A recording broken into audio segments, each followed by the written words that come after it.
After being face to face with both Remington and Miracle Hot Springs, I was ready to jump in. But where?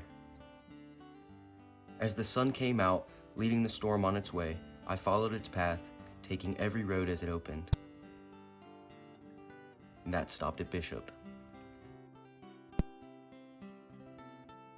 Then I caught wind of another hidden gem, Keough Hot Springs and Hot Ditch. During its heyday in the 1920s and 30s, Keough Hot Springs was a complete health and leisure resort. The natural hot water-fed pools and therapeutic baths were the main attraction, but visitors to Keough could also fish, dine, dance, and camp out or stay in a cabin. And the well-kept grounds were the scene of every kind of formal and informal get-together. No one in the Owens Valley would think of celebrating an installation, Independence Day or Easter, the end of school, the beginning of spring, or the middle of harvest without a picnic at the hot springs with its attendant games and speeches, swimming and dancing. Keoughs was a place that now inspires real nostalgia for the good old days. Of course, Keoughs was built because of the water. In the late 1800s, as people of European descent moved into California, they discovered the widespread abundance of hot mineral springs. During this period, many health resorts in the European tradition were built around these springs. The natural hot water flow at Keoughs is perfectly suited for a resort. By all standards, it is superlative. The temperature at the source, a cluster of 3 springs west of the bathhouse, has been a consistent 127 degrees Fahrenheit since it was first measured in 1859. The amount of flow remains an impressive 600 gallons a minute. Only 6% of this goes into the pool. The rest is diverted directly into the well-known hot ditch.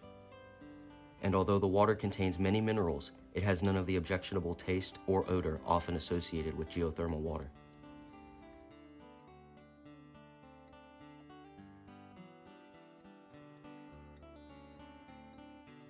Native Americans were the first to take waters at Keough. Local tribal members say they've always used the springs for bathing and healing.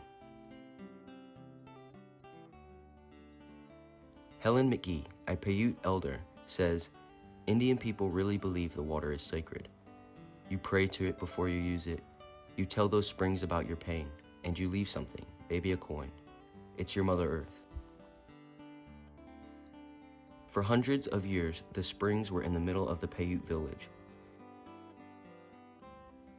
Using a highly developed irrigation system, plants were grown for food. With the settlement of Owens Valley and the notion of private ownership, the springs passed into the hands of those who used the surrounding land for agriculture and ranching. The unique-looking cabin, built against a huge boulder, visible today north of the pool, dates from the early days as shown by its pre-1900s square nail construction. In 1918, the property was bought by Phillip P. Keough, one of the pioneers in the Eastern Sierra. Born in Ontario, Canada, 1857, Keough had come west at an early age. He worked for the gas stage company that supplied most of the transportation in Eastern California and Southern Nevada, eventually advancing to superintendent of all lines. He moved to Bishop in the 1880s and became a large landowner and leader in civic affairs. In 1908, he opened the city market on Main Street, which operated with his 2 sons. Keough had a vision. He always thought those beautiful springs could be developed into something very fine, according to Laurel Lutz, his granddaughter, who lives in Bishop today. Keough wanted to build a first-class health resort, but more than that, he envisioned a complete recreation and leisure center for the people of Owens Valley. The setting did indeed offer much potential. Situated in a protected dip of land against the foothills and irrigated by a nearby Freeman Creek, the ranch around the springs was covered by orchards and vineyards. Tall stands of locusts and black walnut trees offered plenty of shade, and the unlimited hot water. Keough planned swimming pools and therapeutic baths, but he also wanted to pipe the water into the dwellings for space heating. He even planned a water-heated hothouse enterprise to grow flowers and vegetables in the winter. Keough immediately began to spend a fortune on construction.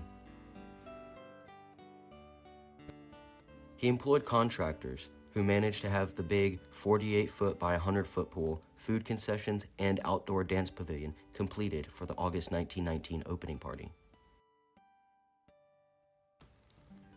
By the following May, the large children's wadding pool, which is now kept hot for soaking, and the stone bathhouse were ready. The bathhouse, which is boarded up today, was a wonder. It was built of many kinds of colorful stone, representing ore from the mines all over Keough County. The interior was of redwood to withstand the moisture from the steam baths and hot tubs. After a soak and a rub-down, patrons could lounge amid indoor tropical plants which thrived amid the humid warmth. In those days, hot mineral water was credited with many medicinal uses. Many even took it internally, including Keough himself, who drank it with cream and sugar at every meal. People began coming from Southern California to take the cure and stay in the cabins being built. The grounds in the early 1920s looked very different from today. The large grove of locust trees south of the pool building was kept raked, and tables were built for use by picnickers. The orchards and vineyards were kept up so that visitors could help themselves to grapes, apples, pears, and peaches free of charge. The large irrigation storage pond to the south, now dry, was stocked with fish for the catching. Flowers graced the stonework that was built around the source springs. Says Laura Lutz, "It's hard for people to visualize how beautiful it was. Travelers would stop just to be refreshed and wander around the grounds." Keough's other son, Karl, who later became a state senator, inherited the ranch property to the north. Keough's death, a short 3 years after he began this project, undoubtedly kept much of his dream from becoming reality. Nevertheless, Ches and Karl continued to do the work and kept Keough's spirit of excellence alive. In the news reports of the day, and in the words of those who remember, we get a picture of just how important Keough's Hot Springs was in the social life of the area up until the Second World War. This is shown by the great variety of activities that took place there. The pool was a focus for fun, with regular diving and swimming competitions and a yearly bathing beauty contest for young women. For a time, lively boxing matches were held until new laws required that the sheriff stop any fights that got too rough. Said the Keough Register, most of the time, boxers were tenderly caressing each other's anatomy. The limitations imposed brought the contest down to the savageness of a pink tea. Keough's was always available for parties and special picnics. Farm Bureau picnics were especially colorful.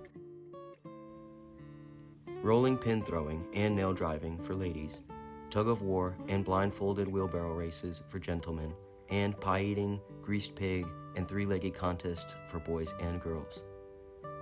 Babies had their own beauty show. One such gathering in 1926 attracted some 1,200 people. 4th of July year was celebrated by fireworks display high up on the hill, and of course, much swimming and dancing. Today, the wooden platform next to the pool is barely recognizable as a dance floor, but every Saturday night in the summer throughout the 1920s and 30s, it was packed. People came from Lone Pine to Lee Vining to dance under the stars to a live jazz band. Teenagers were welcome, and they came in large numbers. Children came too, with their parents. Keough's was a kind of paradise for children. Laura Lutz recalls, the pool was always open to them. I can just picture them by the hundreds steaming in there. There was baseball and family picnics and fishing in the pond. And there were special celebrations. Every year, Keough put on an end-of-school party, with swimming and feasting and games, staggered on different days to accommodate all the school children in the valley. Easter was a big occasion too. Women from the community worked for days boiling and dyeing thousands of eggs which were hidden all over the grounds, and in the foothills. On the big day, a fan child who was lucky enough to find one of the several dozen golden eggs got to take home a live bunny. But these ongoing activities took place against a background of great change at the hot springs. In 1926, Ches Keough sold the property and water rights to the city of Los Angeles. Thus began a long period continuing until today, during which the Los Angeles Department of Water and Power has leased the resort to various tenants. DWP has never granted long-term leases, with the result that no tenant has had incentive to invest the money required to make Keoughs what it was in the early days. Keoughs has changed greatly in physical appearance. Soon after DWP took ownership, irrigation was stopped. The more tender vegetation and eventually the big trees died off. Most of these facilities have deteriorated to a point where the big pool is the only original attraction still in use today. And it is in use only by adults. Because in 2018, tragedy struck as a young boy visited the springs with his family. Allegedly, after returning home from the hot ditch, the young boy reported having a severe headache. Unfortunately, he passed away a few days later. The family filed a lawsuit against the Department of Water and Power and also the Brown Supply Company, which operates the Hot Springs Pay area. The lawsuit claims DWP has failed to properly monitor, regulate, and chlorinate the water, warn visitors to the danger, and utilize filtration systems capable of protecting them. The lawsuit also alleges that an unregulated and unsafe water system is at least in part to blame for the presence of the brain-eating amoeba. The lawsuit alleges that Keough's Hot Springs' practice of dumping their wastewater into what is called a diversion, which then mixes with the natural water, has created a breeding ground for the amoeba.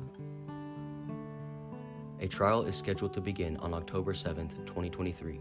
The family is suing for money damages, but also wants DWP to make a change so no other family has to go through what they did.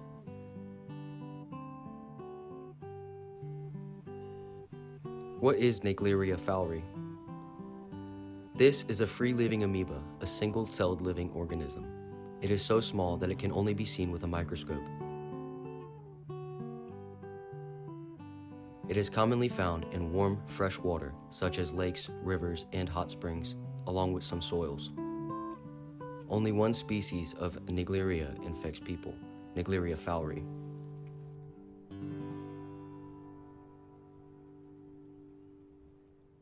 This amoeba infects people when water containing the amoeba enters the body through one's nose.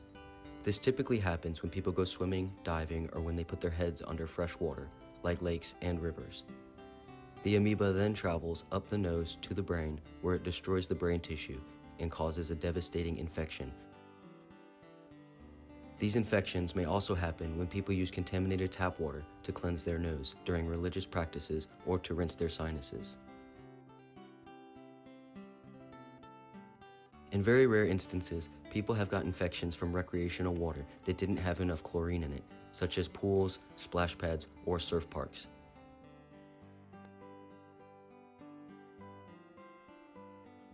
There is no evidence that the amoeba can spread through water vapor or aerosol droplets. This is a heat-loving organism, meaning it thrives in heat and likes warm water. It grows best at high temperatures up to 115 degrees Fahrenheit and can survive for short periods at even higher temperatures.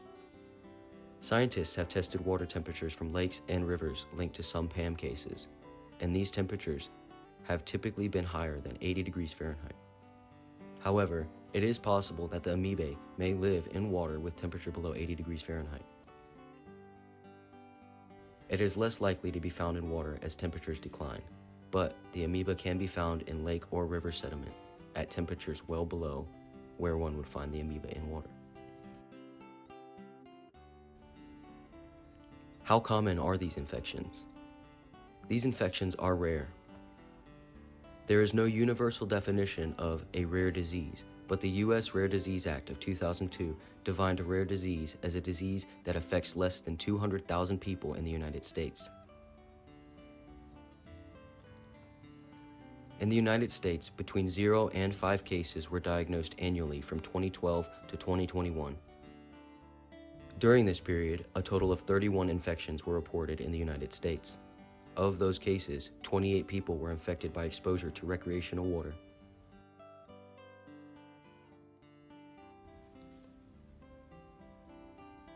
Two people were infected after rinsing their sinuses using contaminated tap water, and one person was infected by contaminated tap water used on a backyard slip and slide. Most of these infections happen in young males, especially those 14 and younger. The reason for this is not clear. It's possible that young boys are more likely than others to participate in activities such as diving into water and playing in sediment at the bottom of lakes and rivers. When do these infections most commonly happen? Infections usually happen when temperatures are hot, which results in higher water temperatures and lower water levels. While infections with this amoeba are rare, they happen mainly during the summer months of July, August, and September. What is the death rate for an infected person who begins to show signs and symptoms? The death rate is over 97%. Only 4 people have survived out of 154 known infected individuals in the United States from 1962 to 2021.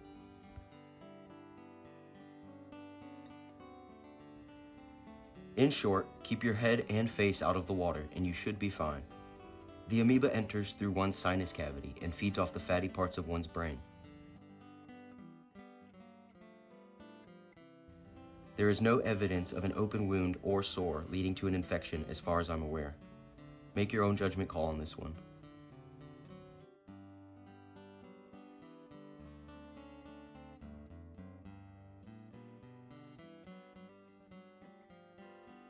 I am so thankful to have gotten to experience these hot springs, taking in the natural beauty, the contrasts of freezing temperatures and warm water, all the while being in the desert, the crackling of the power lines we rarely get this close to,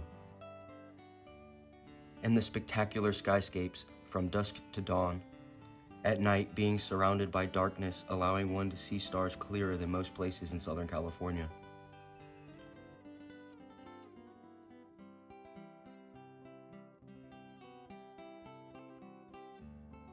From meeting new people to creating lasting memories, experiences like this are the ties that bind, and without them, none of us would be the same.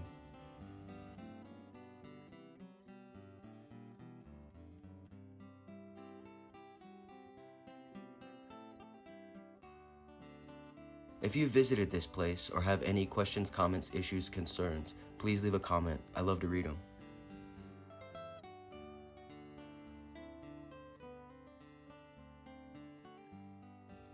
I hope you enjoyed this week's video. If you did, leave a like, subscribe, and maybe even tell a friend. Thanks for hanging out, and I'll see you next time.